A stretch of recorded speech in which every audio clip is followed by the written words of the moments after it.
MR. விஜயபாஸ்கரின் தந்திரங்கள் செந்தில் பாலாஜிக்கு சேதாரத்தை ஏற்படுத்துமா? கரூர் நிலவரம். தேர்தல் நேரத்தில் பதவி கொடுப்பதும் கொடுத்த பதவியை பறிப்பதும் பெரும்பாலும் நடப்பதில்லை. ஆனால் கரூரில் செந்தில் பாலாஜியை வீழ்த்த அதிமுக நிர்வாகிகள் பலரது பதவியை பறித்தும் பலருக்கு பதவியை கொடுத்தும் அதிரடி காட்டி வருகிறார் எம்.ஆர். விஜயபாஸ்கர். இது கரூர் அதிமுக வட்டாரத்தில் பெரும் சலசலப்பை ஏற்படுத்தியிருக்கிறது. இது பற்றி எம்.ஆர். விஜயபாஸ்கருக்கு மிகவும் நெருக்கமான அதிமுக மாநில நிர்வாகி நம்மிடம் பேசினார். கொங்கு மண்டலத்தில் எஸ்.பி. வேலுமணி, தங்கமணி, கருப்பணன், உடுமலை ராதாகிருஷ்ணன் உள்ளிட்ட பலரும் எம்.எல்.ஏ.வாக இருப்பதால் முக்கியமான கட்சி நிகழ்ச்சிகளிலும் எடப்பாடி பழனிசாமியின் பத்திரிகையாளர் சந்திப்பிலும் அவருக்கு பக்கத்தில் இவர்களால் அமர முடிகிறது. ஆனால் செந்தில் பாலாஜியை எதிர்த்து கரூரில் தீவிர அரசியல் செய்யும் எம்.ஆர். விஜயபாஸ்கர் எம்.எல்.ஏ.வாக இல்லாததால் வேலுமணி, தங்கமணிக்கு கிடைக்கும் அந்தஸ்து தனக்கு கிடைக்கவில்லை என வேதனைப்படுகிறார். அதனால் இந்த முறை நிச்சயம் எம்.எல்.ஏ.வாக ஜெயிக்க வேண்டும் என்கிற கட்டாயத்தில் விஜயபாஸ்கர் இருக்கிறார். கடந்த சட்டமன்ற தேர்தலில் கரூர் தொகுதியில் போக்குவரத்து துறை அமைச்சராக பவர்ஃபுல்லாக இருந்த எம்.ஆர். விஜயபாஸ்கர்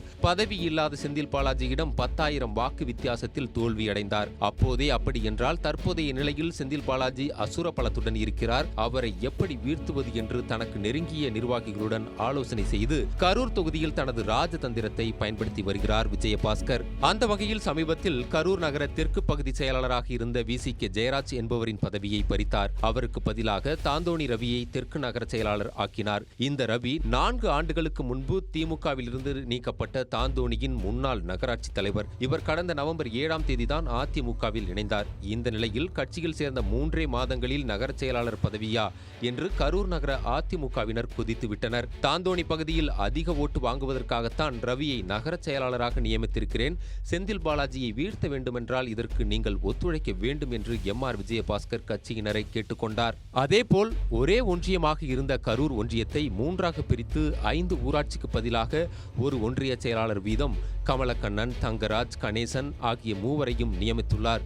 கரூர் தொகுதிக்குள் அடங்கும் கரூர் மாநகராட்சி பகுதிகளை 6ஆக பிரித்து 6 நகர செயலாளர்கள், 3 ஒன்றிய செயலாளர்கள், அவர்களுக்கு கீழ் 100 ஓட்டுக்கு ஒரு பொறுப்பாளர் என நிர்வாகிகளை நியமித்து பிரச்சாரம் செய்து வருகிறார். எம்.ஆர். விஜயபாஸ்கரின் இந்த புதிய ராஜதந்திரம் நிச்சயம் கரூர் தொகுதியில் அவருக்கு வெற்றியை தேடித் தருமா என்பது போக போகத்தான் தெரியும் என்றார். இதுகுறித்து புதிதாக பதவிக்கு வந்திருக்கும் கரூர் தெற்கு நகர செயலாளர் தாந்தோணி ரவியிடம் பேசினோம். கடந்த நவம்பர் 7ஆம் தேதி அதிமுகவில் சேர்ந்து எனக்கு நகர செயலாளர் பதவி கிடைத்தது மகிழ்ச்சி. கடந்த காலங்களில் என் அரசியல் களப்பணியை பார்த்துதான் இந்த பொறுப்பை எனக்கு எம்.ஆர். விஜயபாஸ்கர் வழங்கியிருக்கிறார். நான் தாந்தோணி நகராட்சி தலைவராக இருந்ததால் என்னுடைய தெற்கு நகர பகுதிகளில் செந்தில் பாலாஜி வாங்கும் ஓட்டுகளை விட அதிமுகவிற்கு அதிக ஓட்டுகள் நிச்சயம் வாங்கி காட்டுவேன் என்றார். புதிதாக பதவியேற்றிருக்கும் அதிமுக கரூர் கிழக்கு ஒன்றிய செயலாளர் தங்கராஜிடம் பேசினோம். 40,000 வாக்குகள் எனது கிழக்கு ஒன்றிய பகுதிகளில் இருக்கின்றன. இந்த பகுதியில் செந்தில் பாலாஜி லீடிங் வாங்கக்கூடாது என்பதற்காக என்னை பொறுப்பாளராக நியமித்திருக்கிறார்கள்.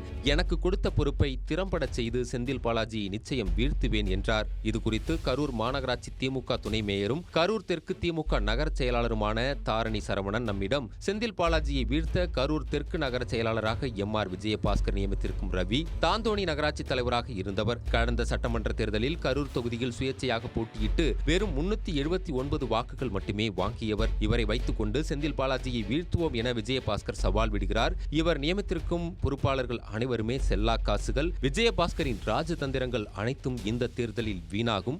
எம்.ஆர். விஜயபாஸ்கர் ஒரே ஒரு முறை எம்.எல்.ஏ.வாக தேர்ந்தெடுக்கப்பட்டார். ஆனால் செந்தில் பாலாஜி கரூர் தொகுதியில் போட்டியிட்ட 3 தேர்தல்களிலும் அரவக்குறிச்சி தொகுதியில் போட்டியிட்ட 2 தேர்தலிலும் வெற்றி மட்டுமே பெற்றிருக்கிறார். அதேபோல கடந்த சட்டமன்ற தேர்தலில் கொங்கு மண்டலத்திலும் கரூர் மாவட்டத்தில் உள்ள 4 தொகுதிகளிலும் திமுகவை வெற்றி பெற வைத்தார். அரசியல் நிலவரம் இப்படி இருக்கும் போது செந்தில் பாலாஜியை அவரால் கனவில் கூட ஜெயிக்க முடியாது என்றார். யாரு பந்தயம் அடிக்கிறதுன்னு பார்த்துடுவோம்.